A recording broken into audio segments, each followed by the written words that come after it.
isn't fair to be so attractive, to have been given such charm, savoir-faire, je ne sais quoi. The rest of those poor devils have to wake up in the morning and face the mirror and shudder. Who can resist that smile? Those twinkling eyes, that dimple?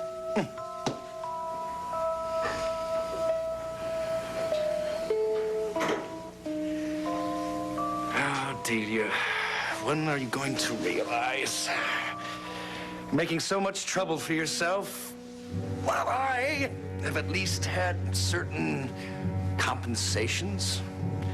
Ray is a delicious diversion. Ray, you're a wonderful, naughty girl. And I can't get enough of you. And that's a fact.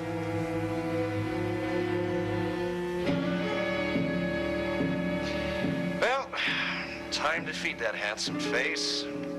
Gotta keep my strength up. Where did I put those eggs?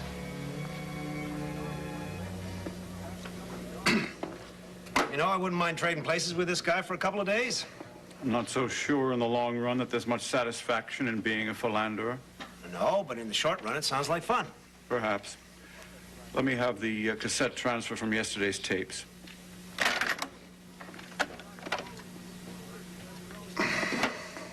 Dr. Coleridge and Mrs. Woodard could have their own talk show.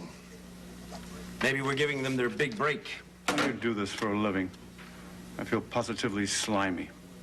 It's easier than working.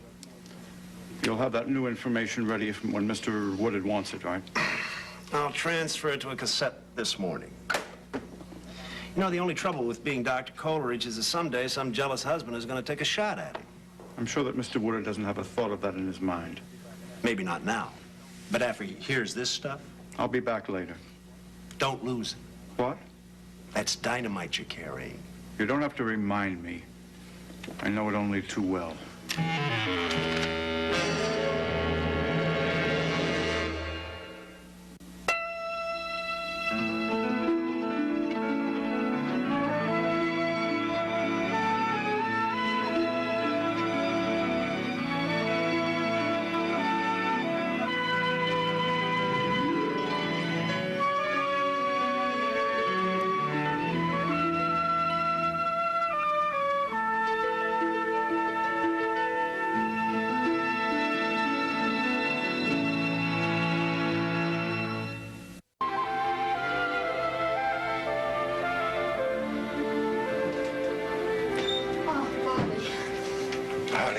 What's the matter? Everything is the matter. I was just hoping that you'd be here. Well, where else would I be half an hour before I go on duty?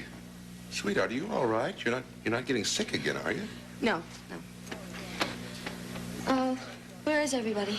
Oh, well, Johnny had to go to the dentist, and Maeve's upstairs with little John and Ryan. She's really got her hands full with those two. Okay, well, maybe we could just talk without anyone interrupting us. Yeah, sure.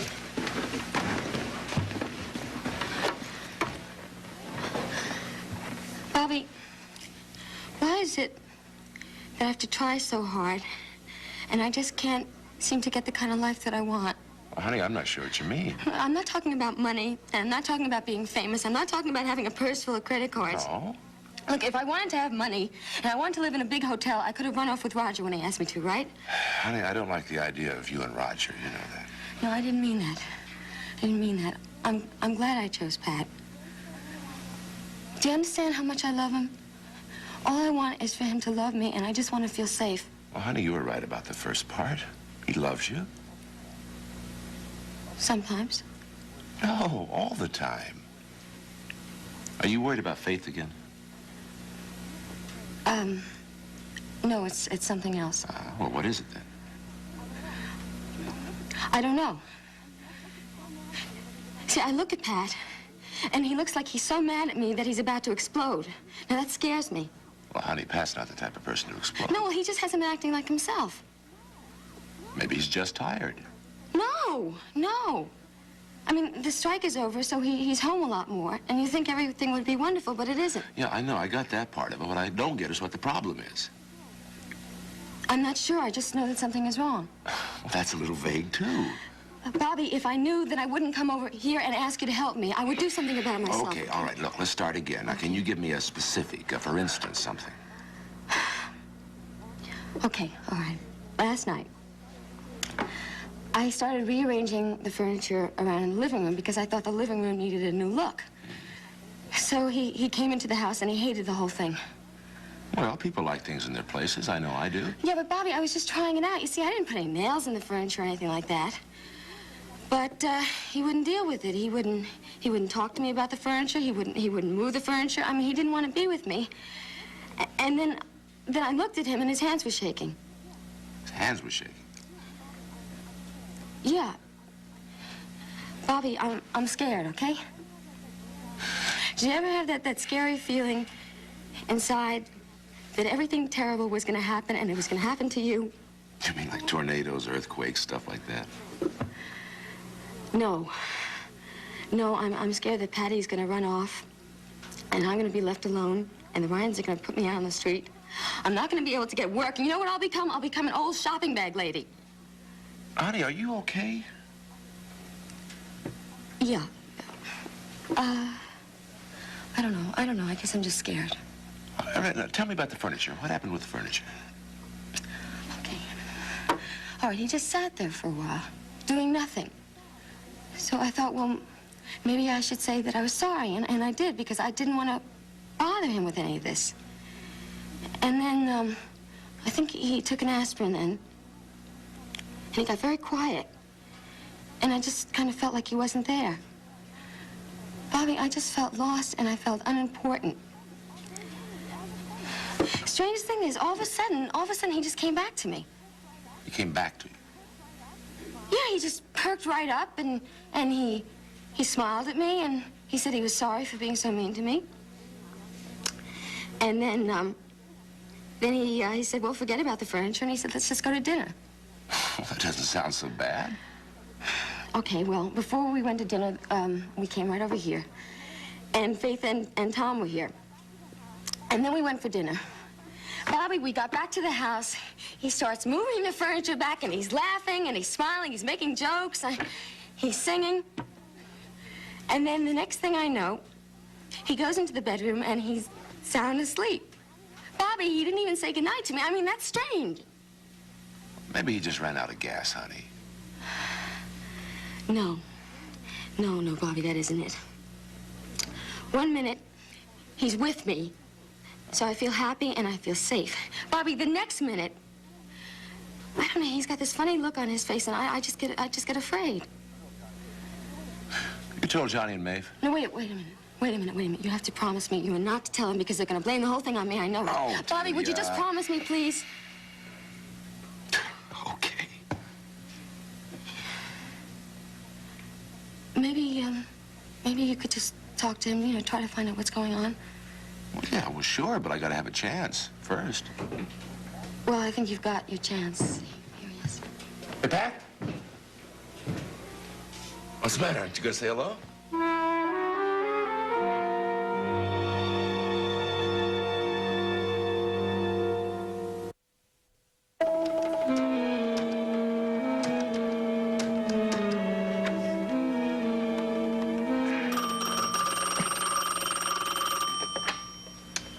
Hello. Hello there, you beautiful, sexy, wonderful creature. Good morning. Will be when I see you. That, my dear, is one of those feelings I hope you don't let it show. Well, that's why I'm calling, to tell you that when you see the cool, impersonal Dr. Coleridge coming down the hall, and when he has difficulty remembering your name, it is Mrs. Woodard, is it? That underneath that unemotional exterior beats a heart consumed with passion for you. Oh, this is such a nice way to start the day. I'm glad you think so. Now, if I had my trust... Roger, stop it. You go on like that, you'll get in the habit, and then you'll say something you shouldn't. Trust me. I do. I wish we were together right now. Mm-hmm. We'll manage to see each other soon. I hope so. Look, darling, I really would love to spend the entire morning talking with you like this, but I want to go in and see Bill. Harsh reality intrudes. No, I really am worried about him. It's been kind of down lately. I'm beginning to think something's bothering him. Well, physically, he seems to be coming along quite well. Look, maybe it's just that he's been confined to the bed so long. Well, we don't have to speculate because I am going to go in there and I'm going to find out exactly what is going on.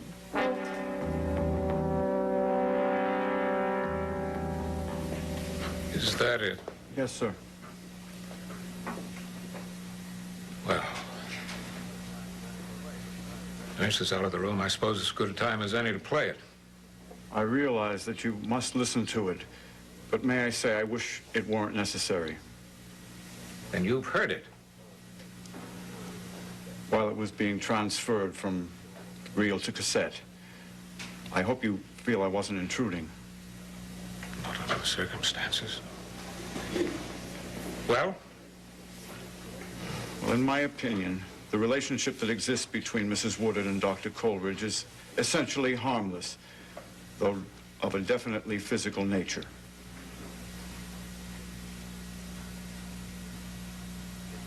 A definitely physical nature. Yes, sir. But it's not serious. How many of these non-serious occasions have there been?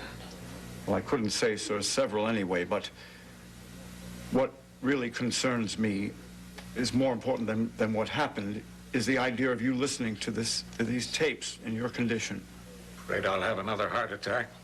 I'm afraid that you'll be very upset, yes. I'm very upset already. Yes, sir. Mr. Woodard, Mrs. Woodard loves you. These are frivolous meetings.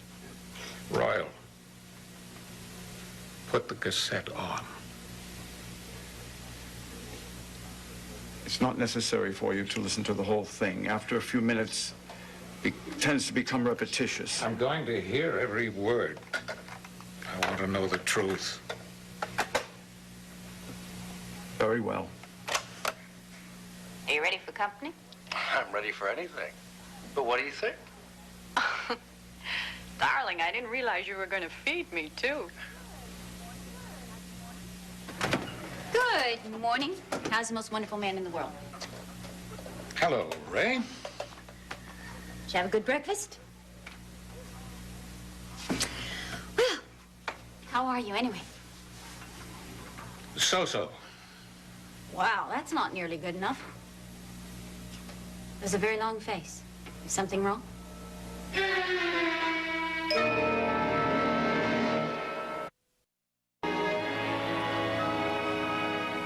Morning, Bob. Hi, Dee. Honey, how are you? I'll be fine as soon as I just get one more cup of coffee. No, I'll get the coffee. I'll get the coffee. Would you like a Danish? No, thanks. Hi, Pat. Things eased up a little bit since the strike's over? Oh, sure. You hurry up with that coffee, honey? I don't want to be late. Yeah, well, I just have to get a clean cup. Pat, you know, you're kind of jumpy. Is everything okay? Sure. Sure, everything's fine. Dee! Yeah, I'm right there.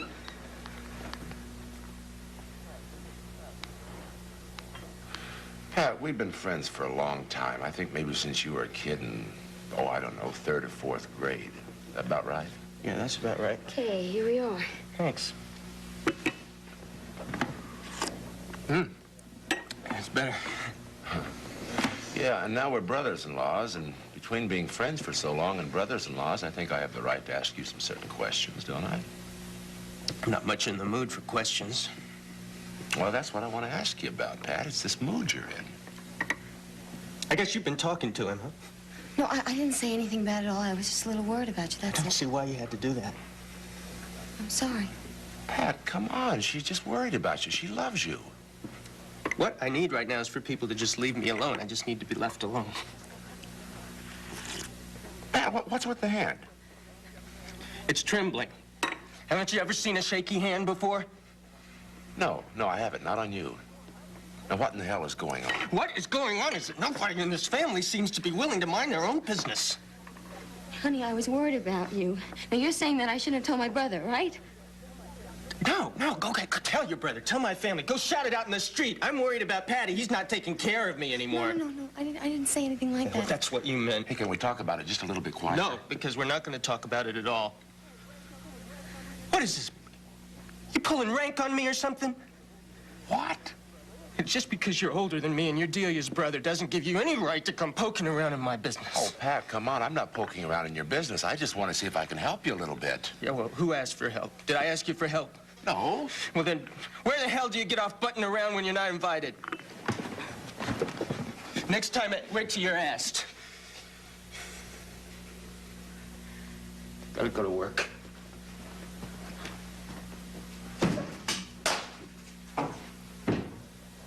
What?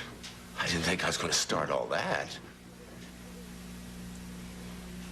You did. And, I didn't. Bobby, something is wrong. Something is wrong, and I know it's with Pat. Did you see the way that he looked at me? Bobby, he looked like he was going to do something to me right over there. Well, honey, I don't care how upset he is. He's not going to do anything to you. He wouldn't do that. I don't know. I don't think I can make any sense out of this. Bobby, we had such lovely times together. Where'd they all go?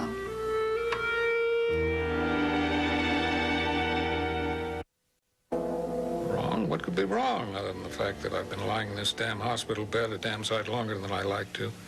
Your heart has to mend, you know that. Yes, I know. There's something else. I think I'm just getting a little bit fed up, that's all. Well, obviously, we're not doing our job. We're not keeping you entertained. I have enough to keep my mind busy. Ah, but you don't have the morning papers. Royal, would you be an angel and go out and get Mr. Woodard the morning papers and any magazines that may have come out? Mr. Woodard and I were working on a report. Which can wait, I'm sure. Go along, please. Thank you. You're not happy. Come on, I know you. And I've seen that expression before. It's usually reserved for a pretty big deal. Sometimes I think you know me entirely too well. Oh, Hello, Mr. Ogman. Dr. Coleridge. Well, how's the patient today? Mrs. Woodard? Hello, Dr. Coleridge. I'm doing about as well as could be expected, I'd say. Oh, do you mind if I take a look? Now, your chart says that you haven't been sleeping too well lately. I knew there was something. I don't see what's so abnormal about a man getting restless lying about the hospital. Mr. Woodard, please.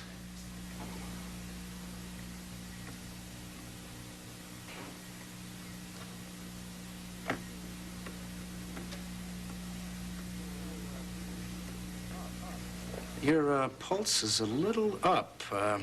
Any reason you can think of for that? No. Ray, will you please be careful with that tape recorder? No, I'm sorry. I won't break it. How have you been feeling? About the same. Chest pains? Anything in the arms? No. Well, besides having a slightly elevated pulse, I'd say that you don't have anything to worry about. It's very reassuring. Best news possible. Ray, will you, for heaven's sake, stop playing with that tape recorder?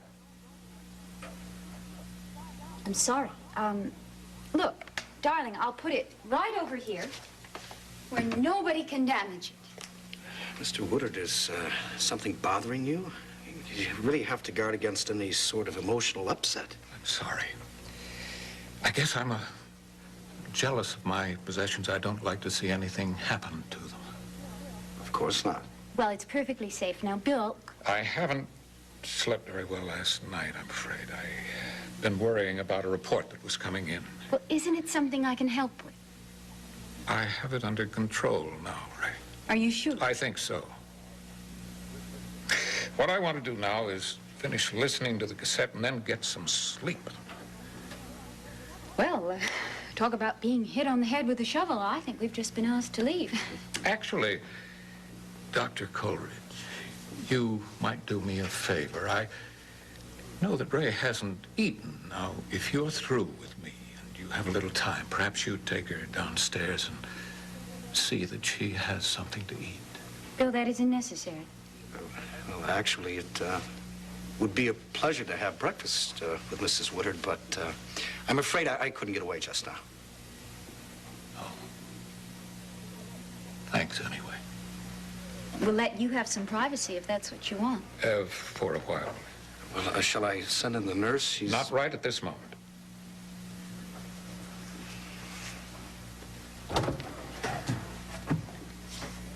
I'll see you real soon. Love you. You too. Oh, Ray. Would you mind giving me the tape recorder? Oh, sure. There we go. I'm yours to command. Bye.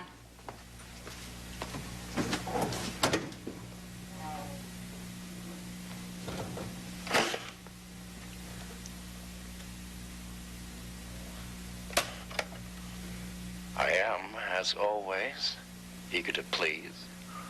Oh, you do, please. So very much.